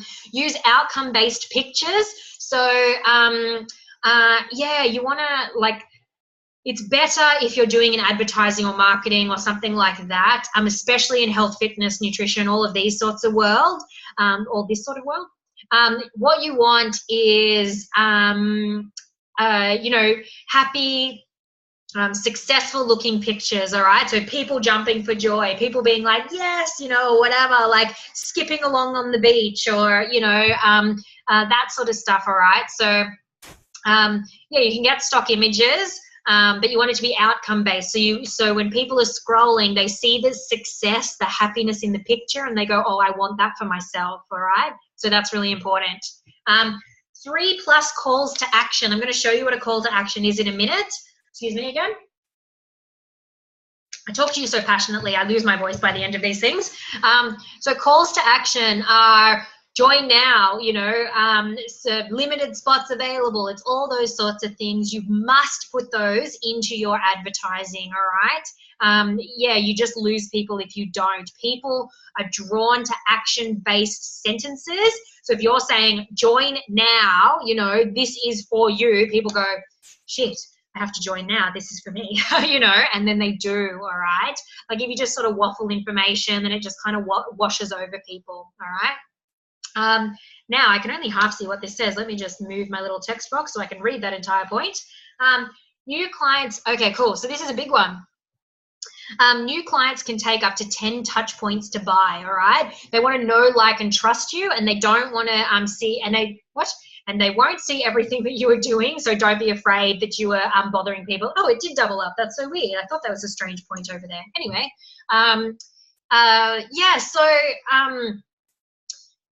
even when I'm talking to people, such as yourselves, sometimes, it takes people to be in the fitness business club, to see me talking, to other people, to hear my name mentioned in a different group, to maybe sticky beak on my Facebook or go to my website and kind of see what I'm about. And then maybe they'll text me and say, hi, Sky, somebody, referred me to you a little while ago, and I just thought I'd contact you about nutrition plans. Can you help me? Because they want to get a feel for you first, all right? And that sometimes happens. Sometimes we're quick buyers and sometimes we're not, and that's okay. But it's quite often that, people need 10 touch points, they're called, all right? So if you've got a new gym opening, or if you've got a challenge coming up or something, you want to be putting the advertising out. You want to do a video on the benefits of nutrition plans. You want to send an email. You want to do, maybe a video on a few exercises. You want to maybe put some engaging things up, whatever it might be. You want to keep doing it, all right? So if you're only doing 8 advertising and it's the same one post over a month period of time, it's probably not hitting the mark. You want to do a whole bunch of different things. You need like 40 things, so that, that person who's questioning whether they want to join your challenge can see 10 of those 40, and so then they join, all right? Does that make sense? So 10 touch points, that's actually a real thing, a real statistic. It takes people 10 touch points to purchase often. And that doesn't mean everything all the time, but more often than not, Okay, I think we're finally at examples. So there's 2 examples. This is kind of the bad one, and then there's a better one, all right? So 8-week members challenge. 8-week members challenge. We at Jane Doe Fitness are bringing you the most up-to-date exercises, classes, and support with our 8-week members challenge. Feel motivated by our expert trainers. Oops, sorry, I'm just trying to move this thing around, who will help you with succeeding at your goals. You will receive 4 boot camp sessions per week, a food guide with lots of meal examples, nutrition plan to follow based on your age and gender, lifestyle handouts, and so much more. Prizes to be won. We've been working so hard in the background, there's that sentence, creating what we think, which is a very self-defeating thing to say, creating what we think is an awesome program that you will love, suitable for any goals and fitness levels. You'll feel empowered to move forward as a healthier you in no time. Contact Jane Doe, blah, blah. All right, so we've probably all written this ad before. I reckon I would have written this ad back in the day, okay? So you can see that, let me just point out the things. So it's very, it's not short, sharp sentences. So if you remember on general tips and tricks, I said short, sharp sentences. There's no personality in this ad, you know, like you can't, like who's Jane Doe? We don't really know. What does Jane Doe stand for? Not really sure. Who is Jane Doe talking to? That's not clear. She seems to be talking to everyone. You know, there's lists some features, but there's not really anything about benefits, you know, so feeling-based things. What are the benefits going to be to me, the purchaser? You know, most up-to-date exercises, people don't care about that. Not really, you know, that's not a thing that our clients are sitting there going, you know what I want? I want up-to-date exercises. We might know that that's what we're doing and that that's to keep interest for people and all these different things, but that's not an outcome-based thing for our clients, you know. It doesn't necessarily mean anything, all right? Succeed at your goals, blah, blah. We've all been working hard in the background creating what we think is an awesome, like, you know, you've got to talk with conviction, all right? So we have the best challenge ever, all right? Like, yeah, there's nothing wrong with saying stuff like that and being confident in the fact that you love what you do and you know you can help people, and that is enough, all right? And you're allowed to have your personality in there. So let me click to the other one. And also, sorry, in that last one, the other thing is that there's no calls to action, all right? So, and calls to action are super, super, super important, okay? So look, here we go. Oh my God, have I got an announcement for you. Join now. That's a call to action. Our 8-week Badass Body Weight Loss Challenge is back. Hell yeah. Spots are limited, so get in fast. Do you want to kick ass and finally lose that 5 kilograms you're sick of lugging around? I'm just going to close the text box for a sec. Want to burst out of bed feeling and looking like $1 million, ready to attack the day every day? Do you want all the juicy secrets as to why you're not losing any weight and to get the formula? It's like the secret, the formula, so you can. If you said yes, then you need to join the this tribe of badass babes ready to say a big F you to ever having to lose weight again. Click the link now and say yes to you. All right. So obviously I read that with a little bit more conviction. However, the things that are right in this example is we have a big hype building sentence at the top, all right? So, oh my God, have I got an announcement for you? And so people go, what is it? You know, join now. That's a call to action, all right? So there's one right there. It's like subliminal messaging, okay? Our 8-week badass body weight loss challenge. So we gave it a name, you know. This is how I talk. This is maybe how my people talk.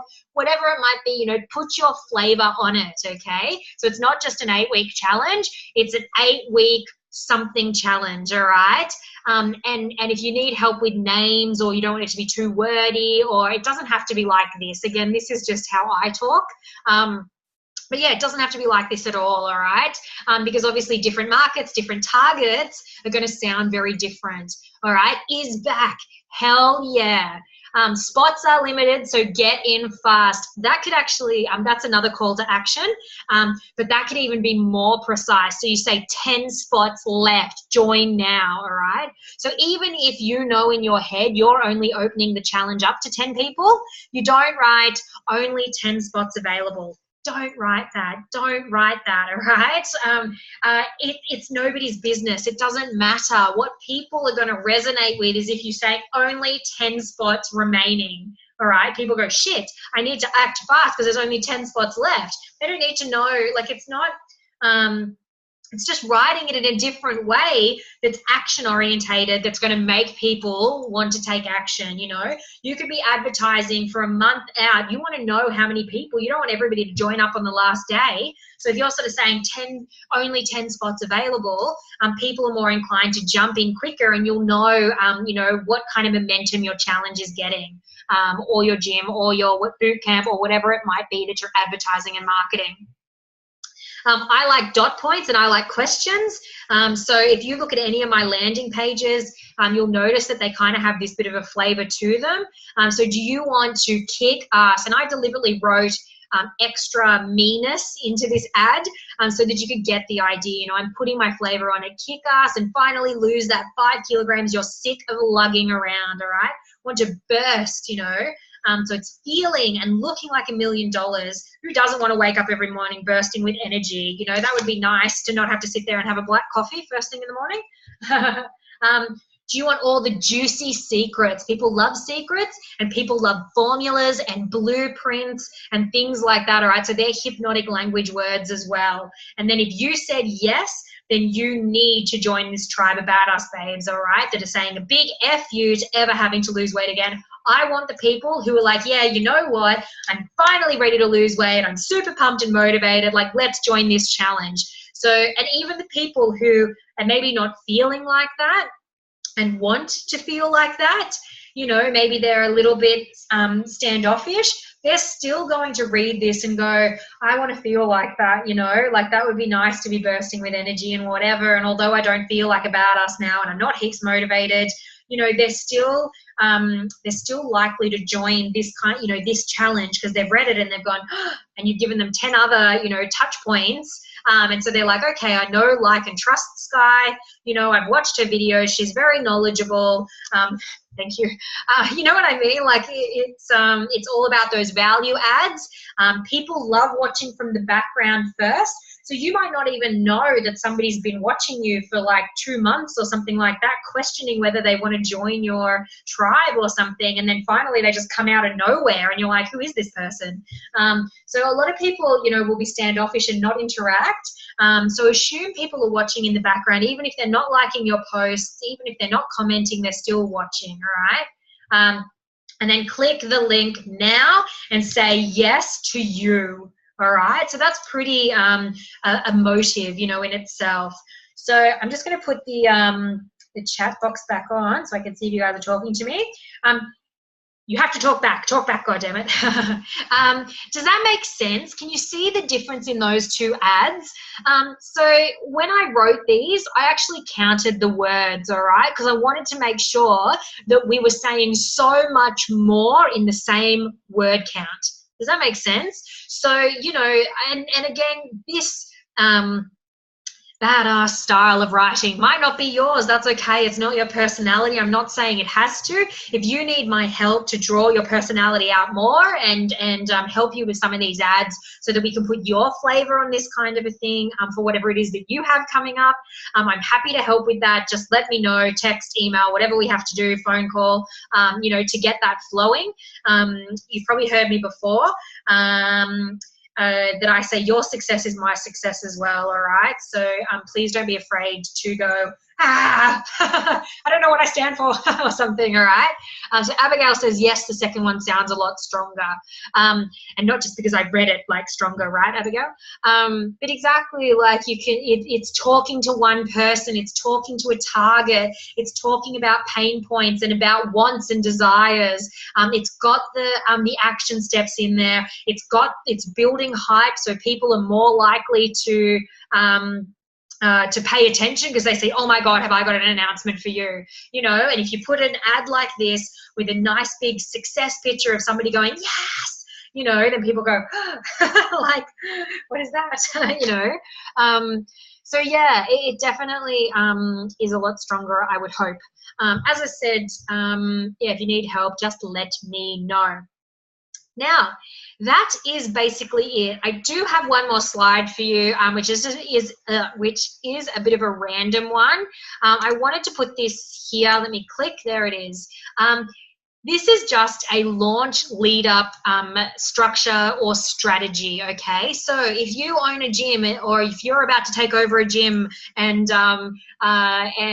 you know, and you're going to open up under your own new brand, or if you're launching a product, or if you have a webinar or a seminar or a new class or something coming up, all right? This is a bit of a structure that you're able to follow. And it's proven that this is not too much. So again, don't think that you're, you know, people don't want to read your email. They're just not going to read it anyway, or they might skip over it. And it's not saying send out the same email, send out the same post or whatever. It's saying send different ones, you know, same flavor, maybe talking about the challenge, but talking about it in a different way. So talking about the exercise or why the exercise part of the challenge is going to help, or, you know, your nutrition, or introducing your new staff, or who are the trainers that are going to be helping on your challenge, or, you know, all these different things, all right? You know, yes, you can send one that says the features, or one that says, you know, we're going to have a guest speaker come in and do a seminar, or whatever, all right? So different flavors for each things, but you can send something out like a bit of an interest post, a bit of a secret coming up, big announcement 6 weeks out, so coming soon, 1 month out, you know, saying I've got this challenge, you know, and you can say a few things that week, you know, big announcement, early bird special, top 10 weight loss tips is a good one. Excellent. Thank you, Vanessa. I think you're popping out. Are you escaping? Blogs, recipes, video invitations. 2 weeks out, you could do a seminar is really good. There is a conversion rate that says if you've got a challenge coming up, you will convert 20 to 50% of the people in a room if 2 weeks out you do a seminar. All right. So if you're launching a challenge, or you're launching a gym, or you're launching a boot camp or something, whatever it might be, if you do a seminar on something like a health topic, and then at the seminar you say, hey, if you want to know more, we actually have a challenge coming up in 2 weeks' time. Let me just tell you a little bit about it now, and you tell them about it, you will sell nearly 50% of the people in the room. So if you want bums on seats, if you want people to jump into your challenge, that seminar 2 weeks out is one of the best ways you can do it. Be brave, do it in person, invite everyone, and yeah, you'll have like nearly 50% of the room will sign up to your challenge, all right? 10 days out, 7 days out, 5 days out, 4 days out, 3 days out, oh my God, it's about to happen. 2 days out, have you signed up to the challenge yet? 1 day out, I can't believe, you know, we're kicking off the challenge tomorrow. Last minute entries, happen now. All right, so I just thought I would put this launch structure up here for you, just to show you what is possible. I know we're talking about marketing and advertising, so it is kind of relevant to say, you know, this is a structure here that you can actually follow for your advertising protocols. Okay. I think that's it. So it's a pleasure as always. I hope this information has been relevant to you in some way. Please let me know what else you guys want to know about. You know, I am happy to bring you the stuff, you know, the pain points, you know, what's the pain point in your business, what it is that you want to know about, how I can help you, all right? Because often we're really great at exercise, we're really good at consistency and motivating people and talking to people. Sometimes in the fitness industry, what we're not good at is the business part, you know, and so we need to all become business people, and it might not be our first nature. We all need to be our own copywriters. We all need to do marketing and advertising and all these big bad things that you know, that maybe we've never had to think about before in this kind of a way. So I hope I can bring you information. I hope, what did I say? Self-defeating thing to say. You're not allowed to say that. it is my desire to bring you information that's of value, that you can utilize in the best way possible for your success. Your success is my success. I love helping you guys. So that's it, I think. So thanks, Leanne. I'll work on this over the next few months and prepare to relaunch. That's exciting. Yeah, we can have a few conversations in the next few months for you, Leanne. Anyone else, you know how to get in contact with me, and I'm always happy to help. So thank you. Bye. Thank you. This has been so good. I've got a nice big list of stuff to do, I know, right? So if you all need help, look, I just gave you kisses and I'm here again. So yeah, if you need help, you just text me, message me. It's too easy. All right. Love you guys. Bye.